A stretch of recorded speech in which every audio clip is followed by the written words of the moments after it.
যখন ছোট ছেলে আর অসুস্থ হয়ে যায়, হযরত খাতুনে জান্নাত ফাতিমা আয-জাহরা রাদিয়াল্লাহু তাআলা আনহা তিনি আল্লাহ পাকের কাছে মান্নত করলেন, নিয়ত করলেন, ও রব্বি আল্লাহ, আমার হাসান হুসাইন যদি সুস্থ হয়ে যায়, আমি ফাতিমা আপনার খুশির জন্য 3টে রোজা রাখবো।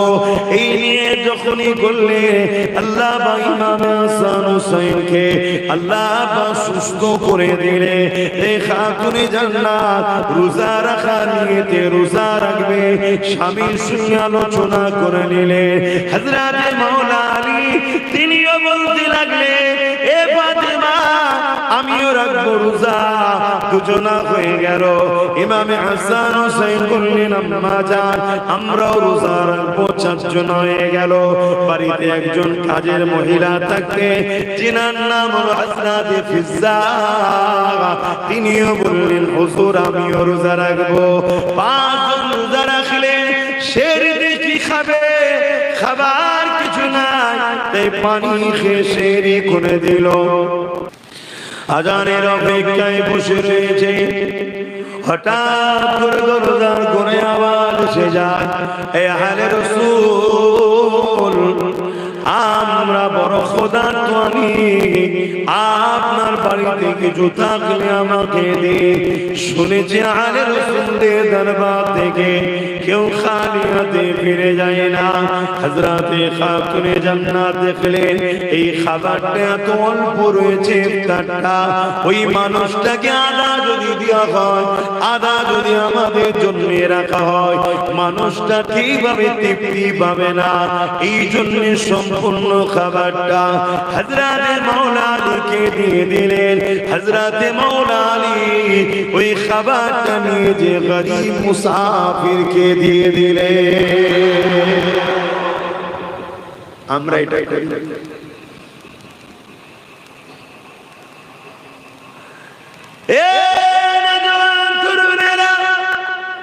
আবার করে দিন সেরি অফিসে যায়, সেরি করে পানি দিয়ে, আর এমন করে দিনের বেলায় হযরত মাওলা আলী কাজে বেরিয়ে পড়লেন। কিছু আল্লাহ মিলালে তা দ্বারা জবের আটা, রুটি এবং খাজর কিনে নিয়ে এসে ইফতারের জন্য রেডি করতে লাগলেন। ইফতার রেডি হয়ে যায়, বসে আছে আজানের জন্য।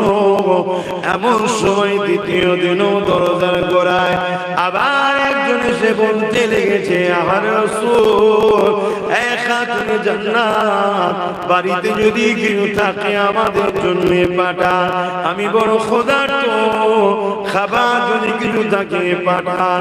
প্রথম দিনে খাতুনে জান্নাত মাওলা আলীর হাতে দিয়েছিলেন, হুজুরকে মুসাফিরকে দিয়েছে। মায়ের থেকে তো সন্তান শিক্ষা নেয়। দ্বিতীয় দিনে যখন এই মুসাফিরটা এসে এমন করে দরজার করে আওয়াজ দিয়েছে, হযরত খোদার আওলাদ ইমামে আলী রাদিয়াল্লাহু আনহু, হযরত হাসান রাদিয়াল্লাহু তাআলা দাঁড়িয়ে গেলে ওই খাবারটা নিলে, ইফতারটা নিলে, ওই গরীব মুসাফিরকে দিয়ে দিলে। পানি দিয়ে ইফতার করলেন। 2 দিন সেহরিতে পানি, ইফতারও তো পানি, ঘরে অন্য খাবারও নাই, জন্য কিছু খাচ্ছে তাও নাই।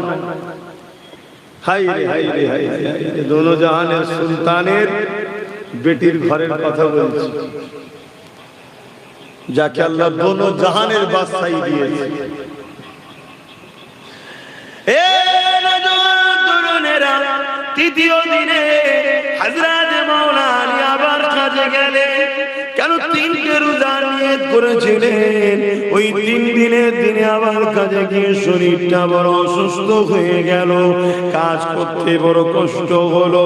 সামান্য কিছু পেলেন, তা দ্বারা কিছু খাজুর এবং রুটি জবের আটার কিনে নিয়ে এলেন। 3 দিনের দিনে তো আবার ক্ষুধার্ত মানুষ দরজার করে এসে আওয়াজ দিলে, এ আহলে রাসূল, কিছু খেতে দেন, বড় ক্ষুধার্ত, বড় গতি, বড় অভাবী। এই সময়ে 3 দিনে ইমামে ওই খাবারটা নিয়ে গিয়ে ওই মুসাফির গরিব মানুষটাকে দিয়ে দিলে।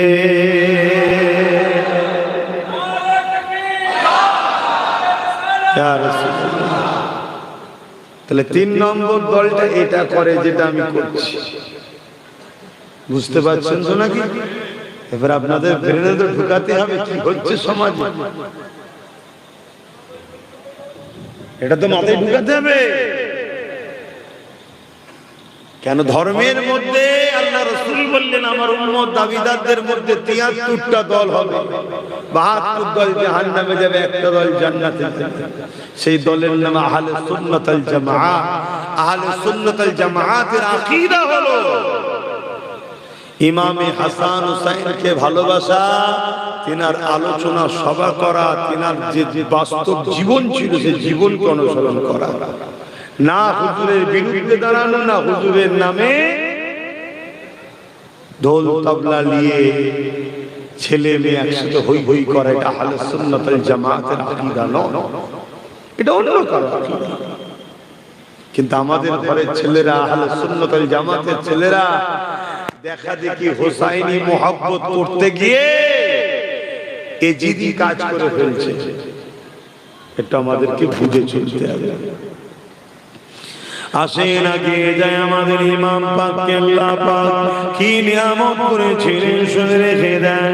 আল্লাহ নবী কতটা ভালোবাসতেন, আমার আল্লাহ পাক কতটা ভালোবাসতেন, মাওলা আলী কতটা ভালোবাসতেন, খাতুনে জান্নাত কতটা ভালোবাসতেন।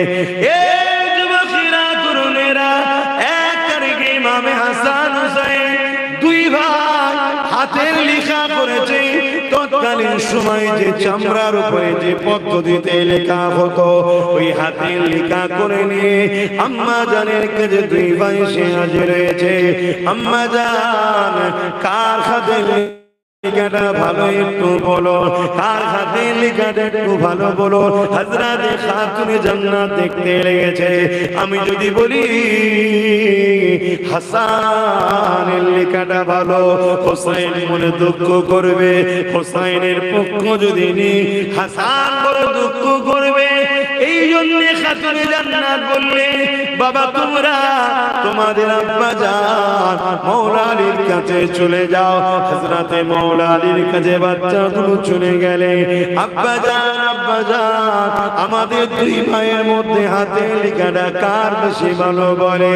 হযরতে মাওলা আলী কি বলছে, তিনিও বলতে লেগেছে আমি যদি হাসানের পক্ষে দাঁড়াই হোসাইন কষ্ট পাবে, হোসাইনের লেখা ভালো যদি বলি হাসান কষ্ট পাবে।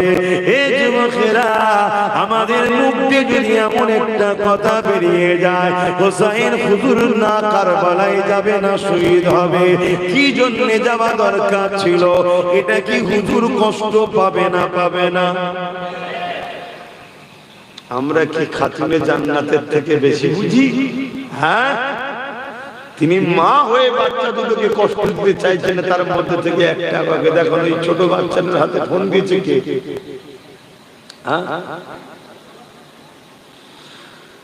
আমরা তিনার আব্বা হযরতে মাওলা আলী হয়েও বাচ্চা দুটোর মধ্যে একজনের কথা বলে আরেকজন কষ্ট পাবে, তাই বলছে যাও এ ফাইসাল্লার জন্য তোমার নানা জান নবী মুহাম্মদ রাসূলুল্লাহর কাছে যাও। জোরে বলুন সুবহানাল্লাহ। এ যুবকেরা, তোমরা যদি আমার নবীর উম্মত হও তাহলে খবরদার মনে রেখে দিও ইমাম হুসাইন পাকের পক্ষে দাঁড়াবে, ইমাম হাসান হুজুরের পক্ষে দাঁড়াবে। ইমাম হাসান হুজুর মাবিয়া হুজুরকে ভালোবেসেছে, যে আমরা মাবিয়া হুজুরের বিরুদ্ধে কথা বলি না, তিনাকে আমরা সম্মান করি, ভালোবাসি, নবী সাহাবী বলে মানি। আর ইমাম হুসাইন হুজুর এজিদের বিরুদ্ধে ছিল, এই জন্য আমরা এজিদকে লানত দিই, জাহান্নামের কুকুর বলে মানি। কিন্তু অনেকে এজিদকে জাহান্নামী বলতে দ্বিধাবোধ করে।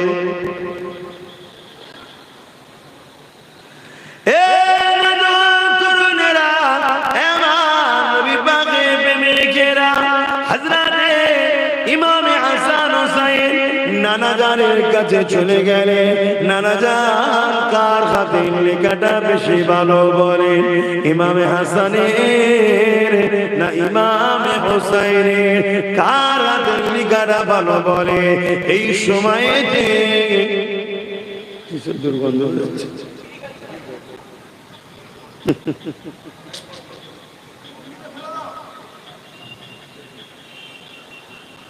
দোস্তার ওদের নয়, দোস্ত আমাদের, ওরা বোঝে না, আগে থেকে বলে দিতে দোস্ত আমাদের।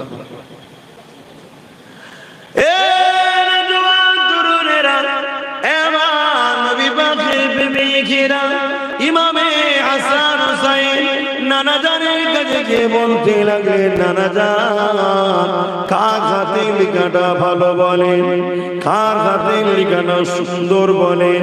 আল্লাহ নবী নূর নবী দুই বাচ্চার মুখে দিয়ে তাকায়, আরে নবী আমার, যে বাচ্চা দুটোকে এত ভালোবাসে, আল্লাহ নবীর এক সাহাবী বলতে লাগলে, আমার রাত্রিতে হঠাৎ করে এক বিশেষ প্রয়োজন হয়ে গেল, আমি নবী পাকের কাছে গেলাম, আমার প্রয়োজনের জন্য গিয়ে হুজুরের তলব, হুজুরের দরবারে হাজির হলাম, হুজুর আমার সমাধান দেখিয়ে দিলে, এবং যখন সমাধান হয়ে গেল আমি দেখলাম হুজুর চাদর জড়িয়ে রয়েছে, এই বড় চাদরের মধ্যে কি যেন রয়েছে। আমি বলতে লাগলাম, হুজুর বেয়াদবি নেবেন না, আপনার চাদরের মধ্যে কি রয়েছে? আল্লাহ নবী চাদরটা খুলে দিলেন, সাহাবী বলে আমি অবাক হয়ে গেলাম। ইমামে হাসান হোসেন দুটো ছোট ছোট বাচ্চা তখন ছিলে, নানা জানের ডান দিকের বগল আর বাঁ দিকের বগলে দুটো বাচ্চাকে নিয়ে নবী আমার আদর করে ঘুরে বেড়া। সেই বাচ্চা দুটো খাতা নিয়ে এসছে, মানে খাতা বলতে তখনকার সময় যে চামড়ার সিস্টেম ছিল, কার হাতের লেখা ভালো। আল্লাহর নবী দুজনের মুখের দিকে তাকায়, আমি যদি হাসানের কথা বলি হোসাইন বেজার হবে, হোসাইনের কথা বললে হাসান বেজার হবে। ভাবতে পারছেন? সেই বাচ্চা দুটোকে যে আমরা আঘাত দিয়ে ফেলি নাজাত পাবো? হ্যাঁ, আর রাসূল বলেছে জান্নাতি যুবকদের সরদার হলো হাসান হোসেন। ওরে খুলে রাখ না রে বাবা, যখন পানি হবে তখন দিবি। তুলে রাখ, তুলে বাসের খুঁটি খুঁটিতে ফেলে দাও না। কি যন্ত্রণা, এইসব সামলাবো না, অজ করবো। শুনছেন আপনার? অসুবিধা হচ্ছে।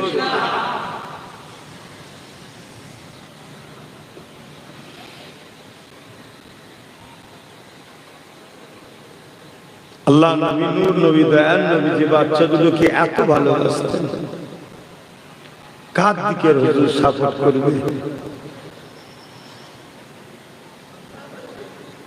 আল্লাহ নবী কখনো চাইতেন না বাচ্চাগুলো কাঁদুক, তাই নবী আমার ফাতেমা হুজুরকে বলতেন, ফাতেমা রে বাচ্চাগুলো যেন না কাঁদে, বাচ্চাগুলো কাঁদলে আমি রাসূলুল্লাহ বড় কষ্ট পাই। কত ভালোবাসতেন।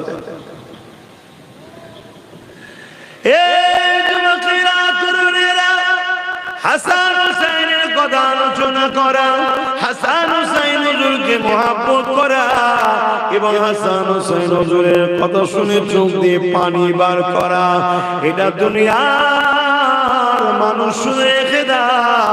হযরত নবী মুহাম্মদ রাসূলুল্লাহর সুন্নাত। আল্লাহ নবী নিজে বাচ্চা দুটোর জন্য কাঁদতেন, আল্লাহ নবী নিজে বাচ্চা দুটোর আলোচনা করতেন। এমনকি নবী আমার একদিন মদিনা নববী শরীফে জুম্মা দিনে খুতবায় দাঁড়িয়ে গেছে, ইমামরাও খুতবা দেয়, দেখবে এটা তো আমার ইসলামের একটা রীতিনীতি, আমার নবী পাক শিখিয়ে দিয়েছে। জুম্মা দিনে খুতবায় দাঁড়িয়েছে নবী পাক, আর এমন সময়তে নতুন নতুন জামা পরে ইমামে হাসান হুসাইন দুজন ছোট ছোট ভাই কখনো টলমল করে এই পড়তে যায়, এই আগিয়ে যায়, এই পড়তে যায়, এই আগিয়ে যায়। আর এমন করে আগিয়ে আস্তে আস্তে মদিনার নববী শরীফের দিকে আসছে। আল্লাহ নবী খুতবা দিতেছিলেন, হঠাৎ করে নবী পাকের নজরটা ইমামে হাসান হুসাইনের দিকে পড়ে গেছে। এ যুবক শোনো শোনো, আমার নবী পাক নামাজকে খুতবাকে ছেড়ে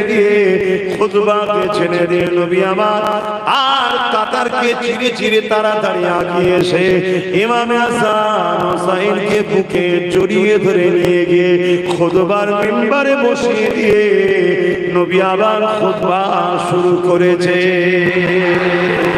আরো জোরে বলুন সুবহানাল্লাহ। ইমামে হাসান হুসাইন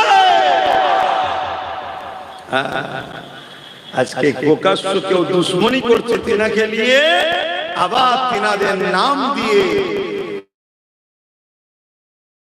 বিদ্বেষী কাজকর্ম আর একবার লোক করে বেড়াচ্ছে। বন্ধ করুন। দুশ্মনী নয়, হিংসা নয়, রাগ নয়, বোঝার চেষ্টা করুন। আসুন আমরা পরিবর্তন হই। আমরা হাসান হুসাইন হুজুরের জীবন আদর্শ মানুষকে শোনাই, তিনারা কেমন ছিলেন, কি নিয়ামত ছিলেন। এই যে শুনে আমাদের দিলটা খুশি হচ্ছে, এটা একটা ঈমানের নমুনা। জোরে বলুন সুবহানাল্লাহ।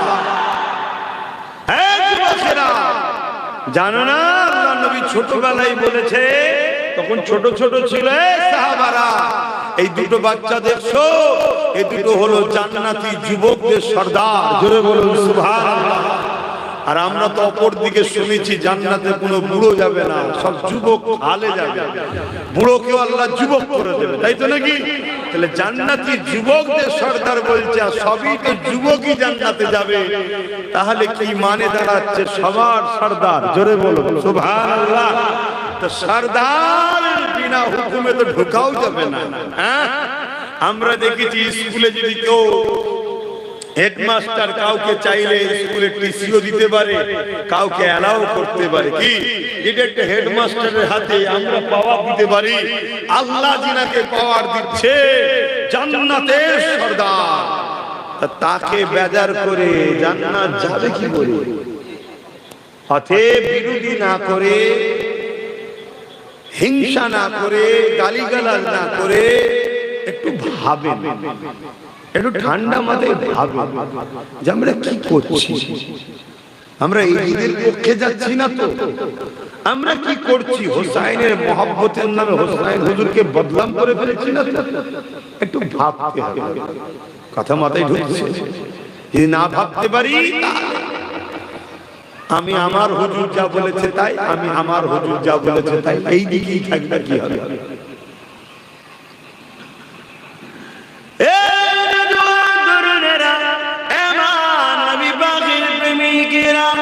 আল্লাহ নবী নওয়াজা ইমামে হাসান হুসাইন দুজনের মুখে দিয়ে তাকাচ্ছে, কার হাতে লিখা ভালো। একবার করে খাতা দেখে, ওই যে চামড়ার যে সিস্টেম ছিল, খাতা কেন বলছি, আমাদের তো খাতাতেই লিখি, এজন্য খাতা কথা বারবার চলে যাচ্ছে, আর বুঝতে সুবিধা হবে। আল্লাহ নবী আর এমন করে বারবার লেখা দেখে, আর বাচ্চাদের মুখে দিয়ে তাকায়, আর দেখাবার পরে বেশ কিছুক্ষণ কেটে গেল, ফয়সালা নবী দিচ্ছে না। ভেবে দেখেন আমার নবী পাক হলো শরিয়তের মাপকাঠি, নবী তো হক নাকের মানদণ্ডে দাঁড়িয়ে আছে, ফয়সালা তো দেবে নবী। কিন্তু এই দুটো বাচ্চার মধ্যে থেকে কারো মনে দুঃখ নবীও দিতে চাইছেন না। আল্লাহ নবী বলে দিলে, এ আমার নানা ভাইরা, তোমাদের ফয়সালা আমি রাসূলুল্লাহ আল্লাহ পাকের জিম্মায় দিয়ে দিলাম, আল্লাহ পাক তোমাদের ফয়সালা করে দেবে। জিবরাইল চলে আসলো, ইয়া রাসূলুল্লাহ হাবিবাল্লাহ, বাচ্চা দুটোকে তাদের লিখার পাত্র খাতা, আবার বলছি যেটা বুঝবেন, নিয়া খোলা আকাশের দিকে এইভাবে খুলে রাখতে বলেন, খুলে রাখতে বলেন। আর একটা সেট পাবে এমন করে যার খাতাতে এসে পড়বে, তার খাতে লেখা আল্লাহর পক্ষ থেকে ফয়সালা হলো, উত্তম হয়ে গেছে। এই যুবকেরা দুই ভাই খাতা নিয়ে দাঁড়িয়ে আছে, কার হাতে লিখে ভালো হবে?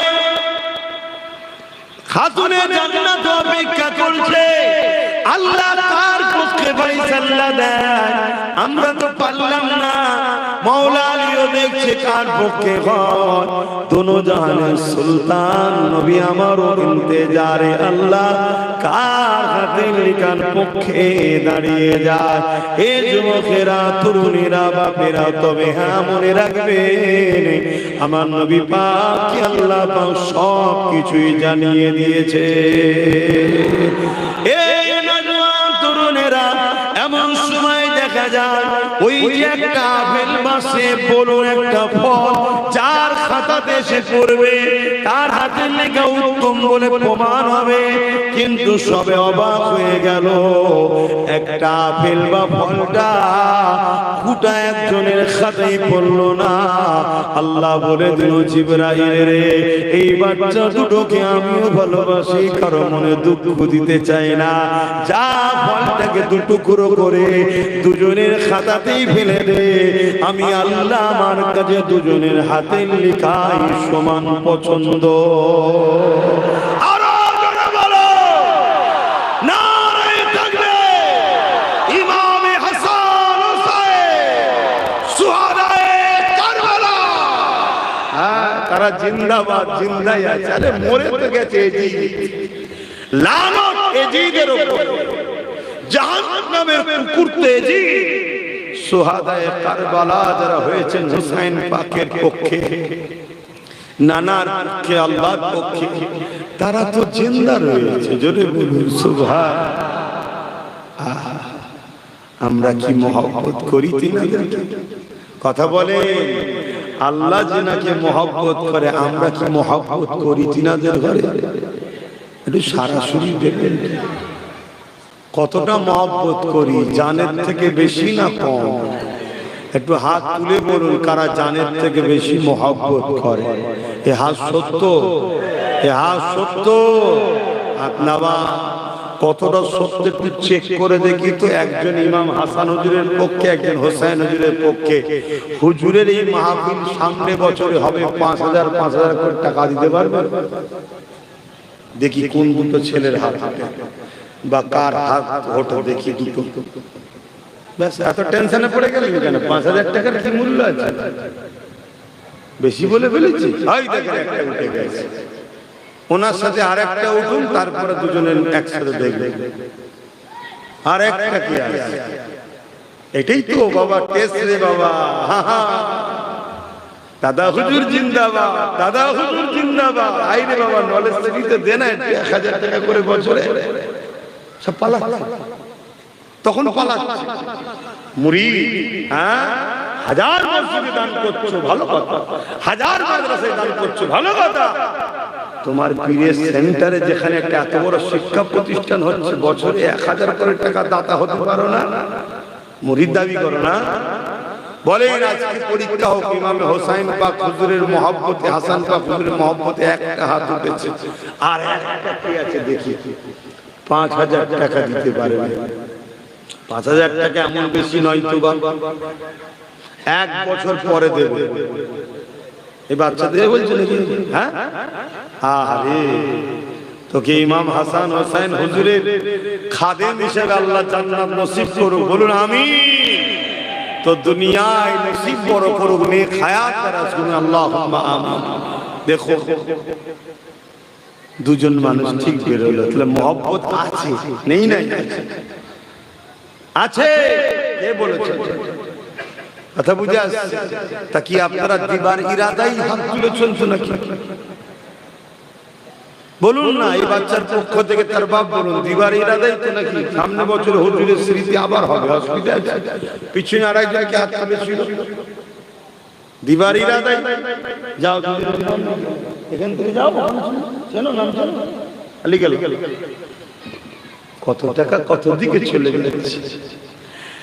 এ যুবকেরা শুনে খেলাও, ইমাম হুসাইন পাক আমাদেরকে বাঁচাবার জন্য কতটা কষ্ট করেছেন, কতটা ত্যাগ স্বীকার করেছেন, কতটা কষ্ট সহ্য করেছেন। আজ ইমাম হুসাইন পাক অন্যের সঙ্গে হাত মিলিয়ে দিত, তুমি আমি আর জমিনের বুকে ইনসাফ পেতাম না, ইনসানিয়ত পেতাম না, নানা রাসূলুল্লাহ দিনকে পেতাম না। এ যুবকেরা, তরুণীরা, বাপেরা, আমার নবী পাকের উম্মত উম্মতিরা, যে বাচ্চা দুটোকে আল্লাহ রাসূল এত ভালোবাসে, ইমাম হুসাইন পাক একদিন খিদা লেগেছে, আল্লাহ নবী নিজে জিহ্বা মোবারককে ইমাম হুসাইন পাকের জবানে গালের মধ্যে দিয়ে দিয়েছে, আর রাসূল পাকের জিহ্বা মোবারককে ইমাম হুসাইন পাক চুষতে লেগেছে। আরো জোরে বলুন সুবহান। রাসূলুল্লাহ জবানটা তো 30 পাক কোরআন রে বাবা, এই জবান তো পেয়েছি। নবী পাকের জবানটা তো ওহী, নবী পাকের জবানটাই তো হাদিস। হ্যাঁ, আরো আচ্ছা কাজ হুকুমটাও কি বলে চুটকাটাও হাদিস। তো সেই জিহ্বা মুবারক চুষে বড় হচ্ছে ইমাম হাসান হোসেন হুজুর, সেই বাচ্চা দুটোর মহব্বত আমাদের মধ্যে থাকা দরকার আছে না? কিন্তু মুখে মহব্বত দেখালে শুধু হবে, তার স্মৃতিতে আমরা খরচ করছি, করে দেখাচ্ছি। অবশ্য আপনারা করছেন বলি তো হচ্ছে, সবাই তো দিয়েই করে, সবার কি সমান আওকাত আছে? কম বেশি আছে। আমি দেখলাম, দেখে খুশি হলাম যে দুটো মানুষ কমসে কম হাত তুলেছে যে 5000 করে টাকা হুজুরের মাহফিলে সামনে বছর হবে দেবে। এটা ভালো লক্ষণ না খারাপ লক্ষণ? কিন্তু দুজন থেকে একটা বেজোর হলে তো বেশি ভালো হয়। কেন? আল্লাহ পাক নিজে বেজোর, নামাজ বেজোর, কাবা বেজোর, তাই তো নাকি? এই বেজোরটা একটা করার কেউ থাকবে যে আমি হুজুরের জলসাতে সুহাদায়ে কারবালা হুজুরের জলসায় আমি দেব? আরে আল্লাহ রুজিতে বরকত দেবে। কেউ আর একটা লোক পাওয়া যাবে দিবার মতো? আমি কি বেজার করছি আপনাদের ঘরে? কথা বলুন, বেজার করছি? তাহলে একটা লোক বেজোর করার জন্য কেউ নাই। চিন্তা ভাবনা করে দেখেন, দিল যদি চায় তাহলে চিন্তা ভাবনা করে দেখেন যে কত টাকা তো চলে যায়। নিঃশ্বাসটা ফুরিয়ে গেলে সবার আমার নয়, কিন্তু আর একটা লোক যদি দিতেন বড় খুশি হতাম। বাস, তারপর আলোচনার দিকে চলে যাচ্ছে। আর একটা লোকের মধ্যে নাই, এতগুলো লোকের মধ্যে বড় আশা করে বললাম রে বাবা, ইমাম পাকের ভালোবাসায় হুজুরের স্মৃতিতে দেবে আছে, একটু চিন্তা দেবে, ঠিক দেবে, ঠিক দেবে ইনশাআল্লাহ। কিন্তু একটু চিন্তা করছে কি গো, কিসের চিন্তা? ভালো জায়গায় দেবেন তো চিন্তা কিসের? কেউ আছে? আর একটা মানুষ থাকলে একটু লম্বা করে হাত তুলবেন যে আমি আছি, যে হুজুরের জলসায় সোহাদা হুজুরদের কারবালা, যে সোহাদা হুজুরদের স্মৃতি সভা, আমি 5000 টাকা দেবো। একটা কেউ আছে? আর একটা বান্দা পাওয়া যাবে না? এত আশা করে বললাম, একটু চিন্তা ভাবনা করে। কেউ থাকলে একটু লম্বা করে হাতটা তুলবেন, তাহলে দেখতে সুবিধা হবে। কথা বুঝতে পেরেছেন? আসেন ততক্ষণ আলোচনার দিকে যাই।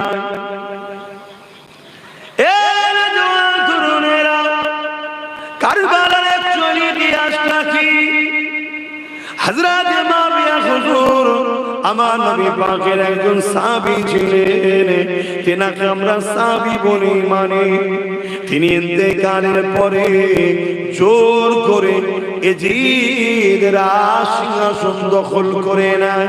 সিংহাসনে বসার জন্য আল্লাহ নবী যে সিস্টেমটা দেখিয়েছিল ওই সিস্টেমকে ব্রেক করে দিয়ে সে নিজে জোর করে দখল করে বসে যায়।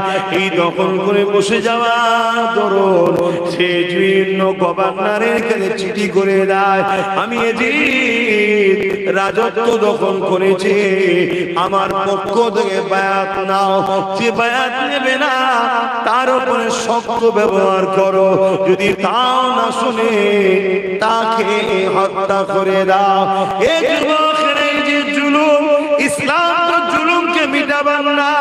আর নবীর নামাজার কাছে যখন খবর এলো এজিদ জোর করে খেলাফত দখল করেছে এবং এজিদের কথা যে মানছে না, এজিদ তার উপরে জুলুম করছে, জোর করছে, কোনোভাবে যদি মানতে না চায় তাকে কতল পর্যন্ত করে দিতে লেগেছে।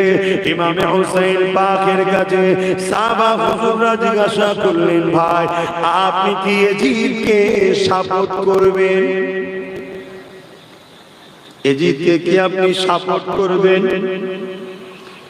ইমামে হুসাইন পাক বলেছিলেন, সাপোর্ট করতে আমার কোনো আপত্তি থাকতো না যদি এজিদ ভদ্র হতো, নম্র হতো, চরিত্রবান হতো, জালিম না হতো, অত্যাচার না হতো, সুদখোর না হতো, ঘুষখোর না হতো, গান বাজনা বদমাই, নারী নিয়ে ফুর্তি আনন্দ, যে চরিত্রহীন কাজগুলো করে ওগুলো যদি না করতো, বা আজ যদি ও তওবা করে পরিবর্তন হয়ে এলান করে আমি ছেড়ে দিলাম, আর সমাজে যদি ঘোষণা হয়ে যায় সত্যি ও ছেড়েছে, তাহলে আমি হোসাইনের ওকে মানতে অসুবিধা নাই। তো যদি গদিরি লিবাস থাকতো, আমার বড় ভাই ইমামে হাসান হুজুরকে মানুষ চেয়েছিল। ইমামে হাসান হুজুর কি বলেছিলেন, এক নিয়ামের মধ্যে দুটো তরোয়াল থাকতে পারে না, এক দিনের মধ্যে দুটো রাজা থাকতে পারে না। তাই আমার ভাই নিজে থেকে গিয়ে মাবিয়া হুজুরকেই বলেছিলেন, আপনি রাজত্ব করুন, আমার করার দরকার নাই। তবে এর পিছনে কিছু ঐতিহাসিকরাও বলছেন ইমামে হাসান হুজুর এমনি দিয়ে দেয়নি, কেন আল্লাহ নবী বলেছিলেন 30 বছর থাকবে বরকতময় সময়। তাই 30 বছর পার হয়ে গিয়েছিল, ইমামে হাসান হুজুর হাত দেবে, বরকত হবে না, হতে পারে? তাই রাসূল বলেছেন বরকতময় শেষ, তাই ইমামে হাসান হুজুর হাত দেয়নি, ক্ষমতা কথা মাথায় ঢুকছে। তাহলে যদি রাজত্ব লিবারি দরকার ছিল, তাহলে তো ইমামে হাসান হুজুর থাকাকালীন 20 বছর মাবিয়া হুজুর রাজত্ব চালিয়েছে, লড়াই হতো না? হতো? একটাও হয়েছে না? ইনাদের লোক ছিল না, নাউজুবিল্লাহ মিন জালিক। আরে দোনো জাহান তো ইনাদেরই না। না কি আবার হাসান হুসাইন জান্নাতি যুবকদের সর্দার, তাদের আবার কি দরকার আছে? এই যুবক, আমার কিন্তু মাথায় রয়েছে একটা লোকের কথা বলবো, আর একটা লোকের নাম দিয়েছি, একটা লোকের নাম কিন্তু আমার লাগবে। জান্নাতে যাব যাদের সঙ্গে, তেনাদের স্মৃতিতে দেবে না, একটা লোকের আশা রইল আমার। কি গো, আমার ভাইদের মধ্যে কেউ নেই অর্থশালী, সব গরিব মানুষ, আর আমার ঝুলিতে সব গরিবরাই বেশি। কথা বুঝে আসছে? তবে একদিকে ভালো, খারাপ না। বড় লোককে আমি খারাপ বলছি না, তবে বেশিরভাগ বড় লোক সব চোর চিটিংবাজ টাইপেরই কাজ করে বেড়াচ্ছে। আমি সব বড় লোকের কথা বলছি, অনেক ভালো লোক আছে বড় লোকদের মধ্যে, আছে না? না, কিন্তু বেশিরভাগ 2 নম্বরই কারবার টারবার করে ফেলছে। কিন্তু গরিব মানুষ যাই হোক, তাদের দিলে ভয়